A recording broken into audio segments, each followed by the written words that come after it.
Alhamdulillah, c'est la parole qui doit résonner dans ton cœur, dans ton esprit et dans ta tête. C'est la parole qui doit être multipliée de jour comme de nuit. Même si ça va mal, même si je sais que tu as des problèmes de santé ou tes enfants ont des problèmes de santé, touchés par un handicap ou des problèmes dans le couple, des problèmes avec tes parents, on t'a calomnié, on t'a mis de côté, on a menti sur toi, on t'a trahi, tu as des problèmes d'argent. Ici, tu dois multiplier la parole qui est Alhamdulillah. Et n'oublie pas qu'il y a une sagesse énorme derrière ton lot d'épreuves parce que tout le monde a des épreuves et tu ne peux pas y échapper. Abshir, réjouis-toi. Le prophète alayhi salatu wassalam a dit Inna afdal an-nas, les meilleurs des gens, Yawm al-Qiyamah, au jour de la résurrection, ce sont Al-Hammadoun.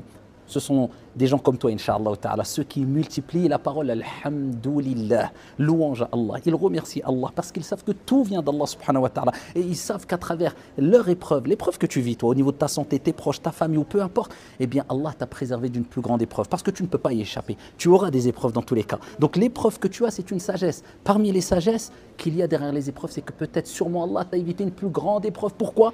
Parce que tu dois dans tous les cas avoir des épreuves et Allah Azza wa Jalla dit La yukallifullahu nafsan illa wus'aha. Allah ne donne pas à une âme une charge au-dessus de sa capacité. Donc Dieu a choisi une épreuve qui te correspond et proportionnelle à ton degré de foi et à tes capacités à surmonter les épreuves. Donc tu peux surmonter les épreuves. Remets-toi en Allah subhanahu wa ta'ala et fais résonner de jour comme de nuit cette parole dans ton cœur, dans ta poitrine, dans ton esprit. La tahzan inna Allah ma'ak. Ne t'attriste pas, ne sois pas triste, surtout pas. Shaitan aime voir les serviteurs d'Allah tristes et Allah n'aime pas voir ses serviteurs tristes. La tahzan, ne t'attriste pas. Certes, Allah est avec toi, c'est cette parole que le prophète alayhi salatu wassalam a évoquée lorsqu'il était dans la grotte, comme vous le savez toutes et tous, et qu'il a fait l'émigration de Mecca à Médine. Et voilà que les Quraysh étaient à quelques mètres, si ce n'est quelques centimètres de la grotte, et ils voulaient exterminer l'islam. Et le prophète alayhi salatu wassalam, armé jusqu'aux dents, et voilà qu'Abu Bakr dit à Rasulallah, il suffit que l'un d'eux baisse la tête pour qu'il nous voie. Et le prophète celui qui a enseigné à l'humanité qu'est-ce que c'était que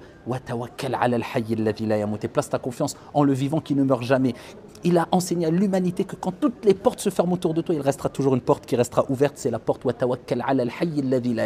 et place ta confiance en le vivant qui ne meurt jamais. Si tu frappes à la bonne porte, wallahi wa rabbil Kaaba, Allah subhanahu wa ta'ala t'ouvrira sa porte. Allah descendra ses miséricordes et al-barakat, ses bénédictions sur toi et fera dissiper tes soucis et tes tristesses. Le prophète a dit Ya Abu Bakr, que dis-tu de deux dont le troisième est Allah? La tahzan, inna Allah ma'ana. Allah est avec nous et n'oublie jamais inna nasra as-sabr, le secours, la délivrance, elle vient avec la patience. Wasbir wa ma sabruka illa billah. Patiente, mais n'oublie pas, Allah nous rappelle que tu ne peux patienter qu'avec l'aide et l'assistance d'Allah. Donc demande à Allah, Ya Allah, assiste-moi, Ya Allah, permets-moi d'être ferme et de surmonter cette épreuve comme tu le souhaites, Ya Rab. Amma, éviter l'épreuve quand elle est là, tu vas perdre ton temps, tu vas te lamenter et tu ne cesseras de répéter mais si j'avais fait, si j'avais dit. Et le prophète nous a rappelé, ne dites pas si.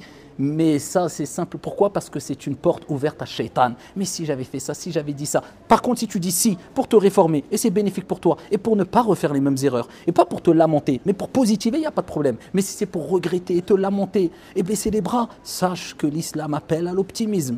Sache qu'il n'y a aucune épreuve qui ne sera au-dessus de ta capacité. Et sache que toute épreuve qui t'arrive, comme le prophète alayhi salatu wassalam a dit, c'est une purification et une expiation des péchés. Et inna Allah idha ahabba qawman ibtalahum, comme a dit le prophète alayhi salatu wassalam, lorsqu'Allah aime un peuple, lorsqu'Allah aime des gens, eh bien il les éprouve. Si tu es éprouvé, c'est qu'Allah a pensé à toi. Si tu es éprouvé, c'est qu'Allah veut te purifier. Si tu es éprouvé, c'est que tu peux surmonter cette épreuve. Si tu es éprouvé, c'est qu'Allah Azza wa Jal veut te voir dans son vaste paradis si tu patientes, car le paradis pour les patients, quand les gens rentreront au paradis, les serviteurs d'Allah subhanahu wa ta'ala, eh bien il leur sera dit et ils seront accueillis ainsi. Les anges diront Salamun alaykum bima sabartum. Que la paix soit sur vous, le salut soit sur vous pour la patience que vous avez eue. La patience, c'est une des meilleures vertus. La patience, c'est une lumière. Et n'oubliez jamais que toutes les épreuves que vous pouvez voir autour de vous, il faut relativiser. Il y a plus grave autour de vous. Si tu as perdu un œil, ô combien sont aveugles. Si tu es aveugle, ô combien sont tétraplégiques et sont allongés et rêveraient de bouger. Si tu n'as tout, il faut relativiser. Il y a toujours pire que toi. Et demain, tu riras de tes épreuves d'hier. Et combien de fois, quand on discute entre nous et on se remémore des graves épreuves qu'on avait eues à 5 ans en arrière ou 10 ans en arrière, on en rit quelquefois. Miséricorde d'Allah, hikmatullah, sagesse d'Allah. En tout cas, ne désespère pas. Et sache qu'Allah est avec toi. Il t'est simplement dit de te retourner vers Allah, de ne pas désespérer, d'invoquer Allah et surtout dans ta prière, le moment où vous êtes le plus proche d'Allah, comme le prophète alayhi salatu wassalam a dit, c'est lorsque vous êtes prosterné, akfiru du'a, kama qala al-Mustafa, sallallahu alayhi wa sallam, augmentez les invocations wallahi wa rabbil Kaaba, quand tu lèves tes mains et que tu pleures pour Allah subhanahu wa ta'ala et que tu n'en peux plus, eh bien c'est à ce moment-là